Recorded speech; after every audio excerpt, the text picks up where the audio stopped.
우리는 종종 타인을 향해서 평가하는 비유로서 그릇이라는 표현을 많이 사용합니다. 누군가를 보고 그릇이 크다 혹은 그릇이 작다라고 한다면 그것은 그 사람의 인격이나 또는 성숙함의 깊이를 비유하는 표현인 것입니다. 그릇이 크다라고 한다면 더 많은 사람의 그런 마음을 품고 더 넓은 시야로 상황을 보는 능력이 있다는 것이고, 또 반면에 그릇이 작다라고 말한다면 쉽게 분노하거나 작은 일에도 휘둘리는 그런 미성숙한 태도를 뜻합니다. 비슷하게도 그릇이 크고 작은 것을 가지고 이렇게 사용하기도 합니다. 그 사람은 큰 일을 맡을 그릇이야, 또는 그 사람은 리더가 될 만한 그릇이 아니야 라고 이런 표현도 그 사람의 능력에 대해서 평가하거나 미래에 감당할 역할의 크기를 예상할 때에 이런 표현들을 자주 사용합니다. 결국 우리가 생각하는 그릇이라고 한다면 그 사람이 얼마나 큰 책임을 감당할 수 있는가, 혹은 얼마나 눈에 띄고 탁월한 그런 외형적 자질을 지녔는가, 겉사람의 그런 겉에 보이는 것들에 대한 평가가 연결되어 있는 것입니다. 제가 맡은 유년부 아이들에게 두 개의 그릇의 사진을 보여주었습니다. 한번 PPT 띄워주시면, 네, 하나는 반짝이는 금그릇이고 하나는 깨어진 질그릇입니다. 혹시 이 그릇의 용도가 어떻게 쓰이는지 알고 계신가요? 우리 유년부 아이들 혹시 금그릇은 어디 썼지?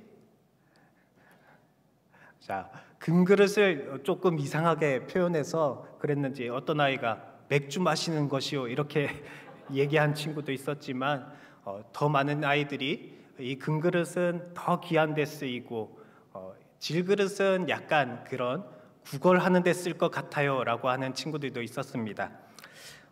그러나 이런 다음 장면에서는 이렇게 금그릇 안에 쓰레기를, 질그릇 안에는 반짝이는 보석을 담아 보았습니다. 그러자 아이들의 반응이 바뀌었습니다. 금그릇은 쓰레기통이 되었고 반면에 질그릇은 보석함이 되었습니다. 이런 어른들의 눈에 보기에는 이 질그릇이 약간 이제 빈티지하다라고 평가할 수도 있겠지만, 그릇의 진정한 가치는 겉모양에 있는 것이 아니라 그 안에 무엇이 담겨 있는가에 따라서 결정된다는 사실을 보여주고 있습니다. 이처럼 우리가 표현하는 그릇이란 겉으로 드러나는 능력이나 인격을 가리켜서 그런 외형적인 모습에 집중하고 있지만, 성경에서는 전혀 다른 관점으로 제시하고 있습니다. 오늘 함께 나눌 말씀을 통해서 겉에서 드러나는 것이 아닌 우리 내면에 보이지 않는 것을 바라보는 믿음이 무엇인지를 함께 살펴보고 은혜 받는 귀한 시간이 되길 원합니다. 먼저 우리의 존재는 항상 겉으로 드러나는 것을 중요시하는 이 세상 속에서 금그릇이나 은그릇이 되어서 더 좋은 일을 감당하겠다고 생각하겠지만, 하나님께서는 우리를 연약한 질그릇으로 만드셨습니다. 함께 7절의 상반절 말씀을 읽어보겠습니다. 우리가 이 보배를 질그릇에 가졌으니. 아멘. 여기서 질그릇이란 당시 흔하고 그리고 값싼 흙으로 빚어진 그릇입니다. 쉽게 금이 가고 한번 부딪히면은 깨지기 쉬운 연약한 그릇입니다. 그리고 사도 바울은 우리가 그런 질그릇이라고 이렇게 말하고 있지만, 사실 질그릇에 대한 비유는 자기 자신을 향한 고린도 교회 성도들의 그런 평가로부터 시작되었습니다. 고린도 교회 성도들은 사도 바울을 외적인 모습을 바라보고 평가했습니다. 그의 외모는 초라했고 말솜씨는 부족했고 귀하고 소중한 복음을 전하는 자라고 했지만, 그가 가는 곳마다 고난과 핍박이 뒤따르는 모습을 보면서 고린도 교회 성도들은 바울 자신이 영적인 지도자로서의 역량을 잘 갖추지 못하고 있구나라고 부족한 자로 평가를 했습니다. 그래서 고린도후서 10장 10절에서는 어떻게 그를 표현하고 있냐면, 그의 말이 그의 편지들은 무게가 있고 힘이 있으나 몸으로 대할 때는 약하고 말도 시원하지 않다라고 평가하고 있는 것입니다.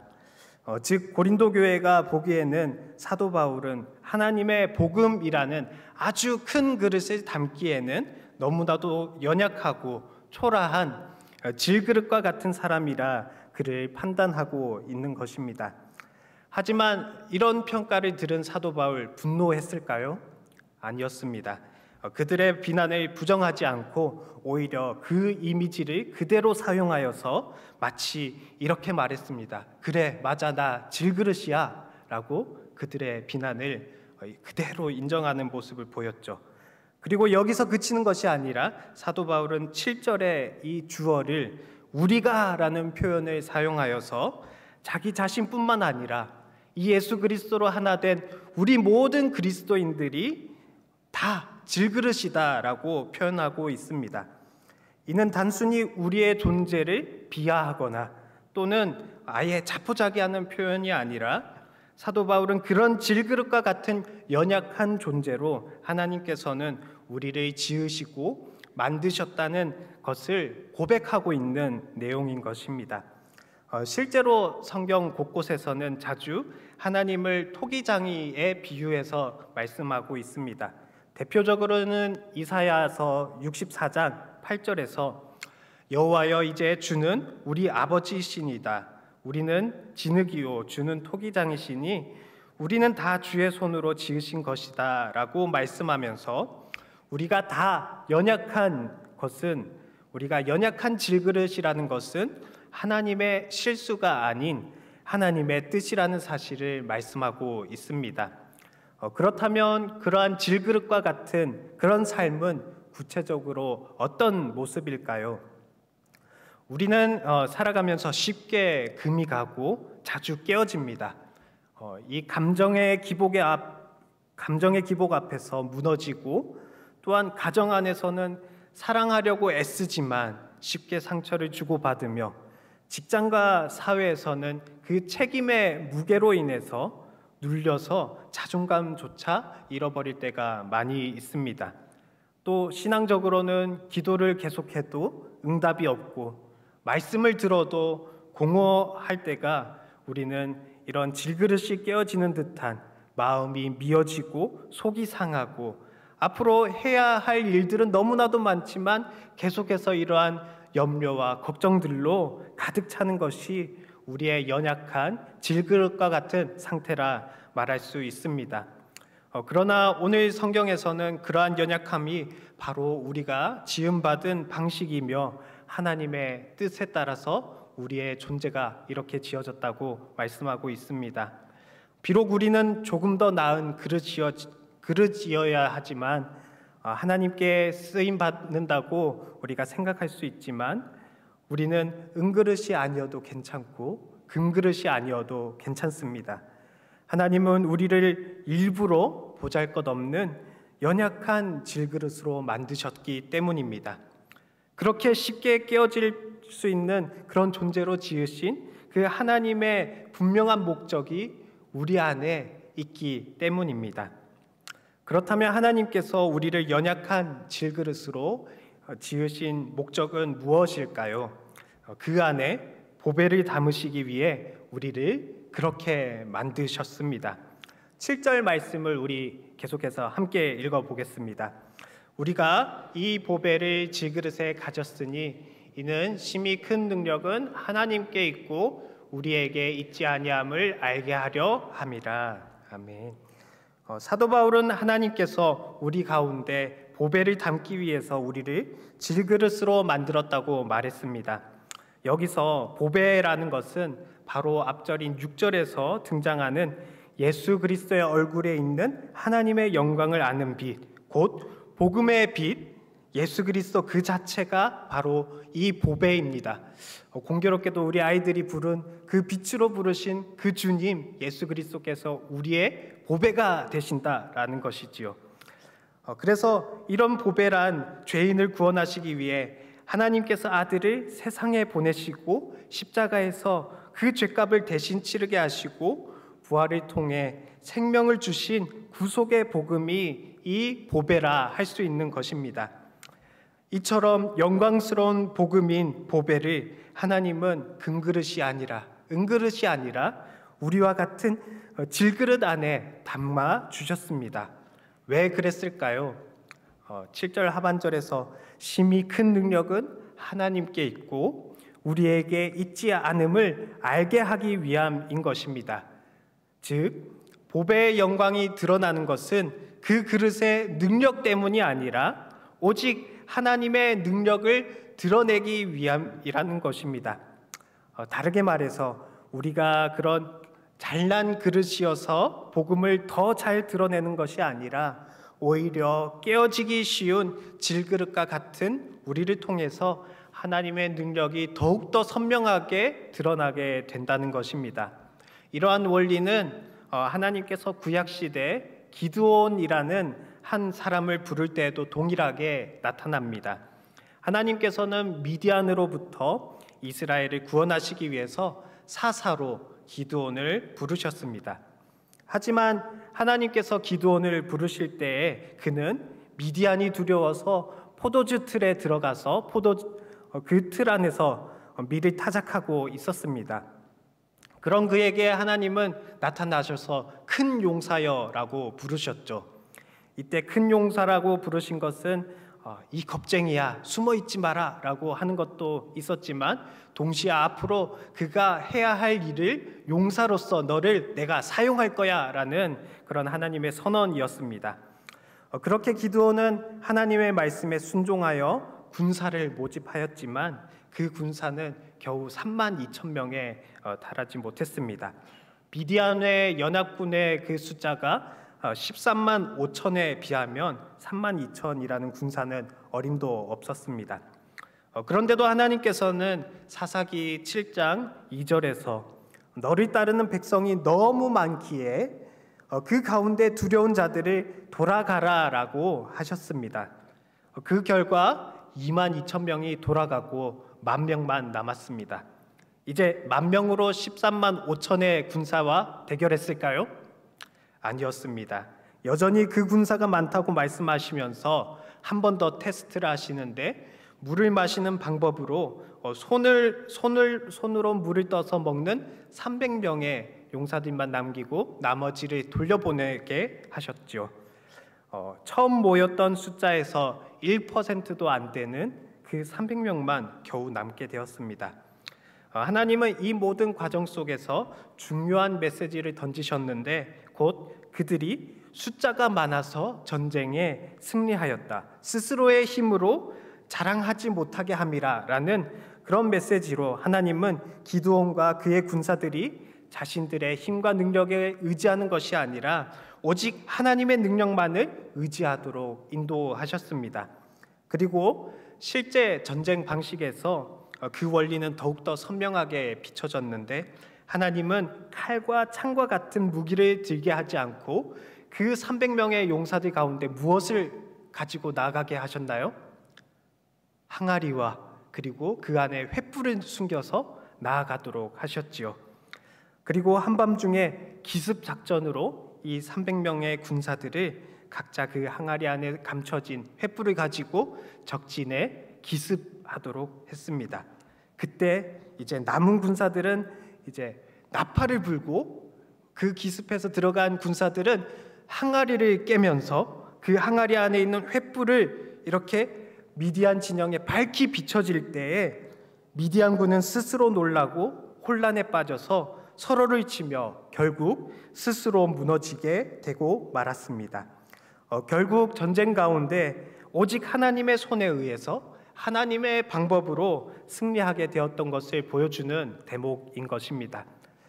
기드온의 전쟁 승리 방식에서는 우리가 사도 바울이 말한 그 복음의 원리와 너무나 닮아있는 장면이 등장합니다. 항아리가 깨어질 때 비로소 그 안에 감추어져 있던 횃불이 밝히 들어졌듯이 우리 안에 감춰진 그 하나님의 보배 역시 우리의 연약함이 깨어질 때 그 깨어짐을 통해서 이 세상 가운데 밝히 비춰지게 된다는 것입니다. 바로 그 깨어짐 속에서 보배로운 하나님의 능력과 하나님의 영광스러운 그 빛이 밝히 드러나게 된다는 것입니다. 하나님은 지금도 우리 가운데 동일하게 일하십니다. 강하고 완성된 자를 사용하시는 것이 아니라 깨지기 쉬운 질그릇과 같은 인생을 택하셔서 그 안에 자신의 보배, 곧 주님의 빛을 담으시는 것입니다. 왜 그러셨을까요? 그 능력이 우리에게서 난 것이 아니라 하나님께로부터 온 것임을 드러내기 위함인 것입니다. 바로 우리의 삶의 깨어짐과 연약함이 그 하나님의 능력과 영광을 드러내는 통로로 하나님은 사용하신 것입니다. 세상은 강한 자를 통해서 계속해서 일하려고 하지만 하나님은 오히려 약한 자를 통해서 더 강한 능력을 나타내고 계십니다. 기드온 때도 그랬고 사도 바울을 통하여서도 그렇게 일하셨고 우리 가운데 질그릇과 같은 우리의 이 존재를 부르셔서 그 자리로 인도하고 계시는 것입니다. 그렇다면 우리의 인생이 이처럼 질그릇처럼 깨어지는 것 같아 보여도 그 깨어짐을 통해서 우리는 무엇을 바라보며 살아가야 할까요? 보이지 않는 것을 바라보는 믿음으로 우리는 살아가야 하는 것입니다. 우리가 이 질그릇이 깨어지는 고난의 시간을 견뎌낼 수 있는 힘은 바로 보이지 않는 것을 주목하는 믿음의 시선에 있습니다. 그 믿음의 시선은 지금의 깨어짐을 단지 고통으로만 해석하는 것이 아닙니다. 오히려 그 깨어짐의 시간을 통해서 우리를 보배를 드러내게 하고 영원한 하나님의 나라를 더 선명하게 우리의 삶을 통하여서 드러내게 되기 때문입니다. 18절의 말씀을 함께 읽어보겠습니다. 우리가 주목하는 것은 보이는 것이 아니요 보이지 아니하는 것이니 보이는 것은 잠깐이요 보이지 않는 것은 영원함이라. 아멘. 여기서 주목하다라는 표현은 단순히 쳐다보는 것, 스쳐서 지나가는 그런 표현이 아닙니다. 원어적으로는 초점을 맞추다, 마음을 고정하다라는 의미를 가지고 있는데 사도 바울은 고난과 깨어짐의 현실을 살아가는 성도들에게 잠깐 보이는 것에 얽매이는 것이 아니라 영원히 드러날 그 하나님의 계획과 하나님의 뜻을 초점을 맞추어라, 마음을 고정하라라고 말씀하고 있는 것입니다. 우리는 깨어진 이런 질그릇과 같은 삶을 살아갈 때 이 보이는 현실 앞에서 좌절하게 됩니다. 예기치 못한 질병과 또한 갑작스러운 실패와 반복되는 관계의 아픔, 그리고 무너진 자존감, 기도에 응답이 없는 침묵의 시간 속에서 우리는 이제 끝인가? 라고 절망하게 됩니다. 그리고 이런 순간에서 많은 사람들은 위로받기 위해서 종종 이런 말들을 하게 됩니다. 이 또한 지나가리라. 사실 이 말은 세상 사람들에게도 큰 위로가 되는 말인 것 같습니다. 아프지만 시간이 지나면 낫고 괴로워도 언젠가 지나간다는 이런 막연한 희망, 그래서 지금의 고통을 잠시 버티는 방식으로 위로를 삼습니다. 즉 고난을 외면하거나 방관하면서 시간이 흘러 해결되기를 바라는 마음으로 그런 수동적인 모습으로 이 또한 지나가리라, 이 말을 우리가 위로로 삼지요. 그러나 사도 바울이 말하는 보이지 않는 것을 주목하는 믿음은 단순히 고난이 지나가기를 바라는 이런 위로와는 다릅니다. 우리는 고통 가운데 그저 이 또한 지나가리라 하고 넘기는 것이 아니라 그 고난 한가운데서도 하나님이 일하고 계심을 우리는 바라보아야 한다는 것입니다. 믿음의 눈은 지금 보이지 않아도 그 깨어짐의 순간 속에서 하나님의 뜻과 섭리를 바라보는 것이 우리의 믿음의 눈이라 할 수 있습니다. 그리고 언젠가 완전하게 드러날 그 하나님의 나라의 영광을 우리가 소망하기에 우리는 흔들리지 않고 그 길을 묵묵히 걸어 나갈 수 있게 되는 것입니다. 단순히 고난이 지나가리라는 것이 아니라 그 고난을 통해서 하나님이 이루시는 그 영원한 계획을 바라보면서 오늘을 인내하고 견뎌내고 담대히 살아내는 것이 우리가 보이지 않는 것을 주목하는 믿음의 삶이라 할 수 있는 것입니다. 이러한 믿음의 고백을 표현한 찬양이 있습니다. 마커스 워십의 예수 늘 함께 하시네 라는 찬양 모두가 잘 알고 있죠. 찬양 후렴 가사에 보면 이런 내용이 담겨져 있습니다. 믿음에 눈들어 주를 보리 이 또한 지나가리라 주어진 내 삶의 시간 속에 주의 뜻 알게 하소서. 우리는 이 고난의 시간들, 나의 연약함이 수없이 드러나는 그 괴로운 시간들로 그저 이 또한 지나가리라 막연하게 바라보는 것이 아니라 그 시간들을 통해서 하나님의 일하심을 바라보기를 원합니다. 믿음의 눈을 들어서 주님을 바라볼 때에 우리가 우리의 삶 가운데 어떤 일들이 나타나게 될까요? 8절과 9절 말씀인데 함께 읽어보도록 하겠습니다. 우리가 사방으로 우겨쌈을 당하여도 쌓이지 아니하며 답답한 일을 당하여도 낙심하지 아니하며 박해를 받아도 버림받지 아니하며 거꾸러뜨림을 당하여도 망하지 아니하고. 아멘. 우리가 보이는 현실에 우리가 시선을 두는 것이 아니라 믿음의 눈을 들어서 보이지 않는 하나님의 일하심을 바라볼 때에 하나님께서는 여전히 내 삶에 역사하시고 무너지고 지쳐있는 나를 지금도 따뜻하게 감싸주셔서 우리가 사방으로 우겨쌈을 당하여도 쌓이지 않고 답답한 일을 당하여도 낙심치 아니하며 또 박해를 받아도 버림받지 않고 거꾸러뜨림을 당하여도 망하지 않게 된다는 그 하나님의 보호하심이 우리의 삶 가운데 우리의 이 질그릇이 깨어질 때에 믿음의 시선으로 이 질그릇이 깨어지는 순간을 바라볼 때에 더욱더 확연하게 드러나게 되는 줄 믿습니다.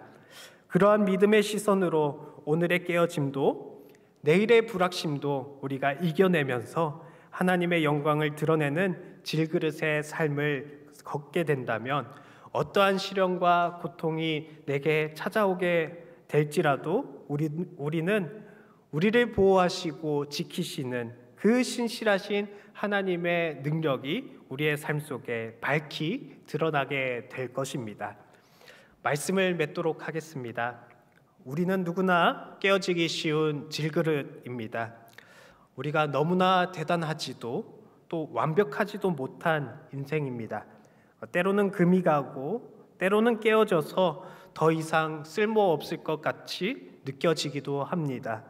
하지만 오늘 말씀 가운데 분명하게 우리에게 말씀으로 위로해 주시는 것은 하나님은 그런 질그릇과 같은 우리의 인생 가운데 보배라는 것을 아주 귀하고 소중한 그 보배를 우리 가운데 담아 주셨습니다. 그 보배는 예수 그리스도, 우리를 위해 십자가를 지시고 부활하신 그 복음인 것입니다. 그리고 하나님은 질그릇과 같은 우리의 깨어짐을 통해서 하나님의 능력과 영광이 드러나게 하십니다. 그래서 우리는 우리가 연약해도 깨어져도 낙심하지 않게 됩니다. 우리 안에 보배 되신 예수 그리스도께서 역사하시기 때문이지요. 마지막으로 우리는 이러한 믿음의 눈을 들어서 보이는 것이 아니라 보이지 않는 것을 주목하며 살아가게 됩니다. 고난과 아픔 속에서도 이 또한 지나가리라 라고 시간만 흘려보내는 것이 아니라 그 시간 속에서 하나님의 뜻을 깨닫고 깨어짐 속에서도 하나님의 나라를 소망하는 믿음으로 오늘의 삶을 살아내는 저와 여러분 모두가 되시길 예수님의 이름으로 간절히 축원합니다. 기도하겠습니다. 하나님 아버지 감사합니다. 우리의 연약한 질그릇 속에 보배 되신 예수 그리스도를 담아주셔서 감사합니다. 우리가 삶의 고난 속에서 낙심하지 않게 하시고 보이는 것에 얽매이지 않고 보이지 않는 하나님의 영원한 나라를 바라보길 원합니다. 날마다 우리의 삶 속에서 깨어짐을 통해 주님의 영광만을 드러내는 그런 삶을 살아가게 하시고 또 우리의 삶을 통해 복음의 빛이 비춰지는 삶을 살아낼 수 있도록 늘 함께하여 주시옵소서. 감사드리며 예수님의 이름으로 기도합니다. 아멘.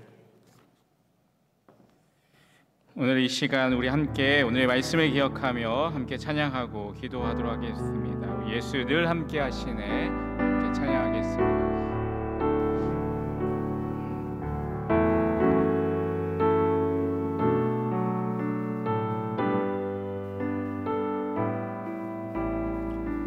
고단한 인생길, 고단한 인생길, 힘겨운 오늘도 예수 내 마음 아시네. 지나간 아픔도 마주할 세상도 예수 내 마음 하루를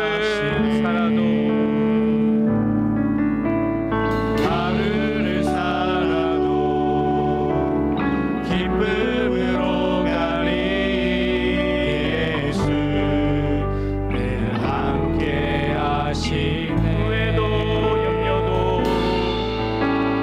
후회도 염려도 온전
17절부터 우리 18절까지 말씀으로 우리는 연약한 질그릇 같지만 그 안에 예수 그리스도라는 보배가 담겨 있다는 말씀이었습니다. 우리의 연약함이 오히려 하나님의 능력을 드러내는 통로가 되며 우리의 깨어짐 속에서도 우리는 보이지 않는 영원한 것을 바라보며 살아가야 한다라는 그러한 진리를 우리가 함께 깨닫게 되었습니다. 우리 이 시간 이 말씀을 붙들고 우리가 함께 기도할 때 우리의 이 연약함과 우리의 이 부족함 속에서도 오직 예수님이 드러나게 해달라고, 우리가 복음의 보배를 담은 존재로 살아가게 해달라고 기도하시기 바랍니다. 또한 우리가 이 고난 가운데 있을 때 또한 눈에 보이는 그러한 현실 가운데 눌리지 않고 우리가 보이지 않는 그 영원한 곳을 바라보며 우리가 믿음으로 살아가게 해달라고 우리 시간 다 같이 이 말씀을 붙들고 우리 주여 한번 부르시네 간절히 기도하겠습니다. 주여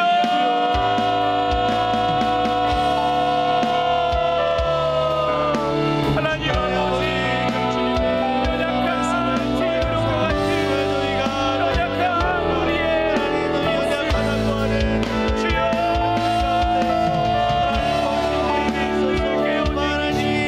아버지 그런 질그릇과 같은 존재 아버지 우리 시간 주님 앞에 고백합니다. 쉽게 나타나고 쉽게 나타나고 하나님을 의지하고 하나님 주님과 멀리 살았던 아버지 연약한 우리의 모습이죠.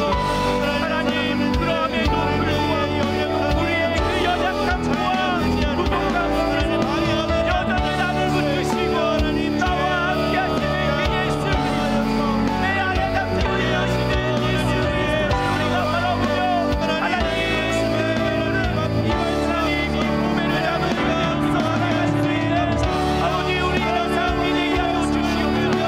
아버지 그 믿음으로 살아갈 수 있는 우리의 삶을 믿으며 하나님 이 세상 속에서 아버지 더욱더 주님을 더욱더 붙들고 하나님 믿음 안에서 승리하며 살아가는 우리의 삶이 되게 하여 주시옵소서. 아버지 보배를 담은 존재로서 하나님 우리가 이 세상 가운데 살아가는 하나님 다가오고 아버지 현실의 문법이 우리를 짓눌릴 때에서 하나님 우리가 깨어지지 않게 하여 주시는 아버지 더욱더 정리하신 우리가 아버지 믿음 안에서 승리하며 살아갈 수 있는 아버지 그런 믿음으로 우리가 살아가요. 아버지 하나님 주시옵소서. 아버지 이 세상 가운데 하나님 우리를 도와주시옵소서. 아버지 그 믿음 안에 살아갈 수 있는 우리의 삶이 되게 하여 주시옵소서. 주여 하나님 우리의 삶을 아버지 하나님 우리에게 그 임무와 능력을 더하여 주시옵소서. 하나님 이 세상 속에서 깨어지지 않게 하여 주시옵소서. 아버지 하나님 우경차를 당하여서 좌절하고 낙심하지 않게 하여 주시옵소서. 아버지 믿음의 눈을 주님을 바라보며 아버지 믿음으로 승리하며 아버지 그 앞에 나아갈 수 있는 우리의 삶이 되게 하여 주시옵소서. 하나님 이 시간 믿음으로 주님을 바라보며 열매를 바라보며 하나님 주님 앞에 나아가며 하나님 우리 삶을 믿어 주시옵시고 하나님 그 믿음 안에서 아버지도 영원히 아버지 나아갈 수 있는 우리의 삶이 되시옵소서.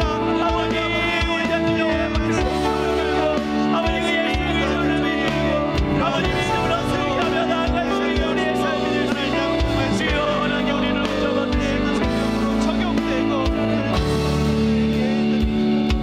여러분 우리 시간 다 같이 우리 교회를 위해서 함께 기도하겠습니다. 여러분 우리 교회가 사람의 능력이나 외적인 조건이 아니라 정말 복음의 능력과 성령의 역사로 세워지고 자라나는 그러한 교회가 되게 해달라고 함께 기도합시다. 특별히 우리 장로님들을 비롯한 우리 모든 중직자들을 위해서 함께 기도해 주시기 바랍니다. 하나님께서 맡겨주신 그 사명을 온전히 감당하시고 또한 말씀과 기도로 섬기며 우리 성도들에게 본이 되는 그러한 리더십을 갖게 해달라고 기도합시다. 또한 우리 모든 성도님들이 각자의 그 자리에서 정말 질그릇 같은 그 존재임을 인정하고 또한 그 안에 담긴 보배 대신 예수님을 삶으로 드러내며 서로를 세워주고 사랑하는 그러한 공동체가 되게 해달라고 함께 기도합시다. 그리고 이번에 우리 또 새롭게 세워지는 우리 장로님들을 위해서도 함께 기도합시다. 처음으로 시작하는 또한 이 자연스럽게 세워지는 그 사역의 자리 가운데 정말 하나님의 지혜와 또한 겸손한 마음을 부어주시고 또한 성령의 인도하심을 따라서 충성스럽게 그 모든 것들을 잘 감당하며 나아갈 수 있는 그런 우리 장로님들로 세워질 수 있도록 이 시간 우리가 함께 주여 한번 부르신 후에 우리 교회를 위하여서 함께 기도하겠습니다. 주여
교회가 준비하고 있는 또 여름 사역과 행사들을 위해서 함께 기도하겠습니다. 우리 먼저 청년부 제주 선교 훈련을 위해서 함께 기도하겠습니다. 우리 참여하는 모든 청년들이 정말 그 시간들을 통하여서 복음의 열정들을 다시 한번 품게 하여 주시고 또한 그 시간들을 통하여서 우리 청년들이 더욱더 하나된 공동체로 더욱더 든든히 설 수 있는 그러한 시간들이 될 수 있도록 또 그 시간들을 통해서 하나님 우리 청년들이 더 하나님의 말씀 가운데 바로 서고 또 하나님의 그 복음의 사역들을 잘 감당할 수 있는 시간들 될 수 있도록 또 오가는 그 길 가운데 하나님 함께 해주셔서 정말 안전하게 그 모든 사역들을 잘 감당하고 돌아올 수 있도록 우리 함께 청년 우리 또 제주 선교를 위해서 함께 기도해 주시기 바랍니다. 또 이어서 우리 교육부서 또 여름 성경학교와 또 성경학교의 소련회를 위해서 함께 기도하겠습니다. 우리 아이들이 이 여름을 통해서 또 여름 사역들을 통해서 정말 하나님의 말씀을 깊이 만나는 그러한 은혜의 시간들이 되게 해주시고 또한 그 가운데서 준비하는 우리 교사와 또한 교육자들이 사명감과 또한 사랑으로 모든 것들을 잘 섬기며 또 그 시간들을 통하여서 정말 하나님 우리 미래의 다음 세대들이 정말 그 말씀 안에서 더 바로 세워질 수 있는 그러한 여름 성경학교와 수련회가 되게 해달라고 함께 기도합시다. 그리고 또 여름에 있을 우리 전교인 수련회를 위해서 함께 기도하겠습니다. 우리 전 세대가 더 함께 모여서 함께 예배하고 교제하며 정말 그 가운데서 하나님의 은혜 안에 하나 되는 그러한 시간이 되게 해달라고, 그 가운데서 말씀 가운데 회복과 결단이 일어나고, 또한 그 수련회를 통하여서 우리 교회 공동체가 다시 한번 영적으로 다시 뜨거워지게 해달라고 함께 기도해 주시기 바랍니다. 또 각 사역마다 많은 준비가 필요한데 우리 섬기는 손길들에게 지치지 않는 힘과 또한 지혜를 주시고 안전하게 준비되고 무엇보다 하나님의 뜻과 영광을 드러내는 그러한 시간이 되게 해달라고, 우리 여름에 있을 우리 교회 모든 행사들을 위해서 우리 주여 한번 부르시네 간절히 기도하겠습니다. 주여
우리 다 같이 연약한 성도들과 우리 나라와 민족, 그리고 우리 또 해외 선교와 국내 함께 협력하는 우리 교회, 국내 교회를 위해서 함께 기도하겠습니다. 먼저 우리 교회 가운데 몸이 아프거나 또 마음이 지쳐 있는 우리 연약한 지체들을 위해서 함께 기도하겠습니다.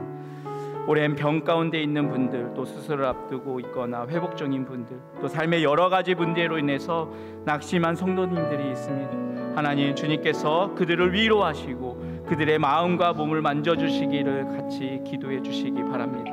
특별히 질그가 같은 우리의 연약함 속에서도 정말 예수님의 보배 되심이 나타나도록, 또한 고난이 축복의 통로가 되도록 우리 함께 기도해 주시기 바랍니다. 또 이 나라와 이 민족을 위해서 함께 기도합시다. 하나님의 공의와 진리가 정말 이 땅 가운데 회복되게 하시고, 하나님, 주님께서 지도자들에게는 지혜와 겸손을, 또한 우리 국민들에게는 책임과 사랑을 허락하셔서 정말 이 분란과 또한 혼란 속에서도 오직 하나님의 뜻이 이루어지는 그러한 나라가 되게 하시고, 또한 다음 세대가 정말 복음 안에서 바르게 자라고 이 한국교회가 다시 영적 생명을 회복하는 그러한 시대가 되게 해달라고 우리 다 같이 나라를 위해서 또 함께 기도해 주시기 바랍니다. 또 이 시간 함께 기도하실 때 우리 함께 협력하고 있는 해외 선교사님들과 선교저희를 위해서 기도하겠습니다. 문화와 또 언어가 다른 곳에서 복음을 전하는 그분들의 건강과 안전을 지켜주시고, 또 말씀을 전할 때마다 성령님께서 역사하시도록, 또 그 가정과 자녀들도 주님의 평안과 은혜 안에 거하시도록 함께 기도하시겠습니다. 또 고된 사역 속에서도 낙심하지 않고 복음을 붙드는 그러한 은혜가 있도록 함께 기도해 주시기 바랍니다. 우리 마지막으로 또 우리 국내에서 복음을 전하는, 또 함께 성력하는 우리 교회들을 위해서 함께 기도하겠습니다. 재정적으로 또 인력적으로 많은 또 어려움들이 있지만 하나님께서 그 복음을 위해서 애쓰는 그 교회마다 하나님의 특별한 공급과 위로가 있도록 우리 다 같이 함께 기도하겠습니다. 우리 다 같이 우리 주여 한번 부르시네. 우리 연약한 성도님들, 또 나라와 민족, 우리 또 선교지와 우리가 함께 협력하는 우리 국내의 모든 교회들을 위해서 함께 주여 한번 부르시네. 기도하신 후 자유롭게 돌아가도록 하겠습니다. 이렇게 기도하겠습니다. 주여